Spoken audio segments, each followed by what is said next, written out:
Aloha, it's Dave Lawrence. Thank you so much for joining us. We are here at the brand new Hard Rock Waikiki, which has been open a very short time. You're sort of, I wouldn't say you're the christening act, Sammy Hagar, but you're among the first real big-time guys here.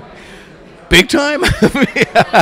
You know, I didn't realize. I didn't know that this place just opened, but I was commenting to the manager. I'm saying, wow, this is a great-looking Hard Rock, because Hard Rocks have been kind of cookie-cut for a long time, and, you know, they have the same things and all of them and blah, blah, blah. And I'm going, well, this place really looks cool. This really looks different. So he's just going, oh, well, thank you very much. He didn't tell me it was brand new. No wonder. Yeah, it's only a year or so old total in the construction. Now, I know that you guys are doing another one of these Sammy's Beach Bar Rum events on Maui. What's that going to be about? Where's that one tomorrow?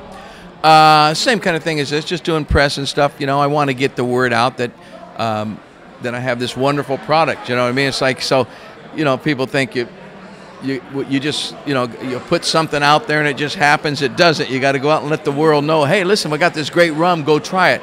My whole concept with the Sammy's Beach Bar rum is that try it, because it's the best rum in the world. It's the best rum I've ever tasted in my life. Otherwise, I would have never started this company. This guy made it for me over here, and out of the pure pressed cane juice, you know, from Maui.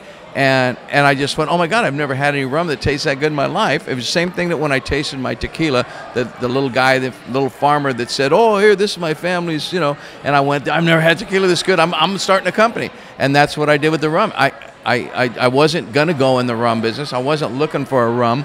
This guy just made this rum for me, and he makes Powell vodka too, and it's the best vodka in the world, man. It's funny. It's like you said in the phone interview, it's a real uncorporate thing. It's almost like your personal touch with each of these guys. It tells it as a very personal story. Yeah. If it's not personal, then it's just like everybody else's. That's what I said about this Hard Rock, you know, that they made it more personal. They made it an individual Hard Rock. Well, if you just try to do the same thing everybody else is doing, it's not going to be personal. And the only thing that makes my rum different from somebody else's, this is the rum that I like the best. You know what I mean? This is the way I like it to taste. Also, it's made on Maui with pure cane sugar. That's the best damn cane in the world, so that helps. But truthfully, you know, you could take the best cane and then they mix other stuff with it, and you're going, you know, I don't know, it doesn't fit my cup of tea. Well, for me, this is the best rum I've ever tasted. And the next step will be the pineapples grown. I'm thinking estate-grown, Hagar estate-grown pineapple-infused rum. Yeah, I bought 4,700 Maui Gold pineapple plants because they went out of business. And I thought, I'm not going to let these plants just go to waste. So I went there and said, how many plants? We have 4,700 plants. And I said, I'll take them all. And then I had them planted on my property, and those pineapples are killing. I mean, you could just take one and throw it in the vat. You don't even have to, you know, just chop it up and throw it in the vat, and then just taste it. It'd be, wow, you know. So infusing things, if you're going to infuse things, you know, they got all these synthetic chemicals that you can make anything out of, right?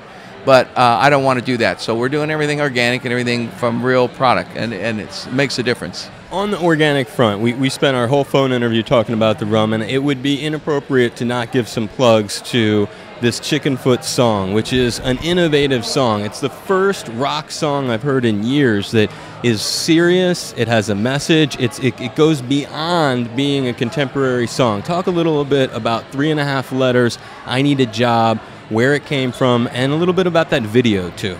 Well, there you go. Okay, that, you know what? That is more important than the rum.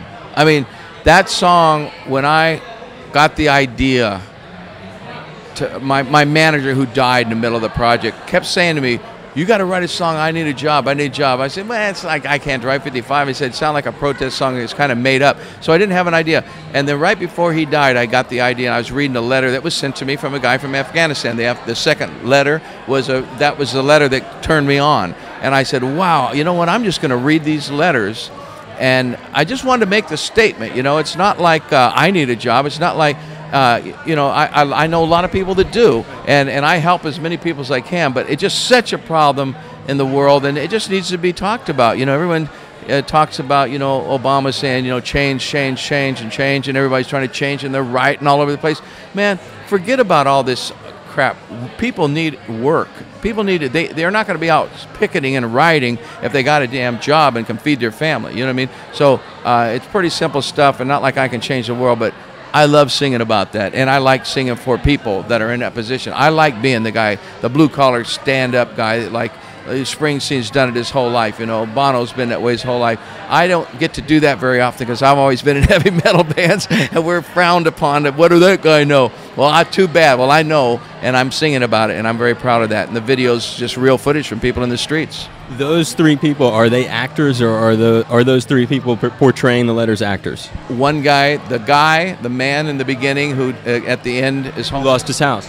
Yes, he's an actor. The other people are real people. That black lady is homeless. And the military guy? Military guy, I think, is a real military guy too, but he's not like an actor, but they just got a real guy. I didn't want them to use actors at all, but they had to have one guy that kind of had a thread that he's followed the story. I just wanted them to go at the people in the street and get their emotions, and they did that on everybody else. But the military guy, I mean, he's a real military guy. They said, hey, you want to be in a video? Here's, $500. The guy says, hell yes. Were those other letters real then too? Were all the letters to you, or was just the second letter to you? No, all three letters were real, but what I did is I took three scenarios that were the base of the letter. The guy that was 51 years old and homeless, and lost his wife to breast cancer. That letter crushed me, but I didn't write his whole letter. Everyone wrote me 5 or 10 page letters. That song would still be going. You'd put it on and go for 3 days. But so I just narrowed them down, and then I mixed the three scenarios up, and I made it about as hardcore without being over the top pretentious as I could. It was more difficult than you think to not go overboard.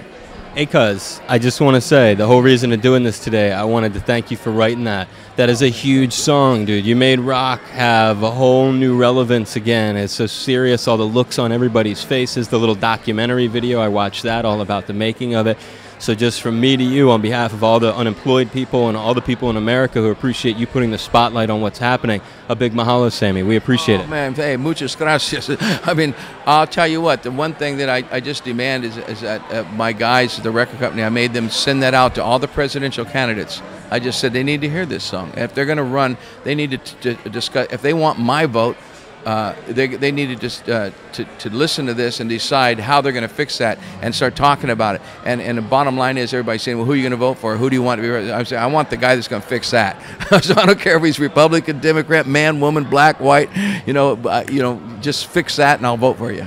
We appreciate it. Thank you, brother. Right. Thank you.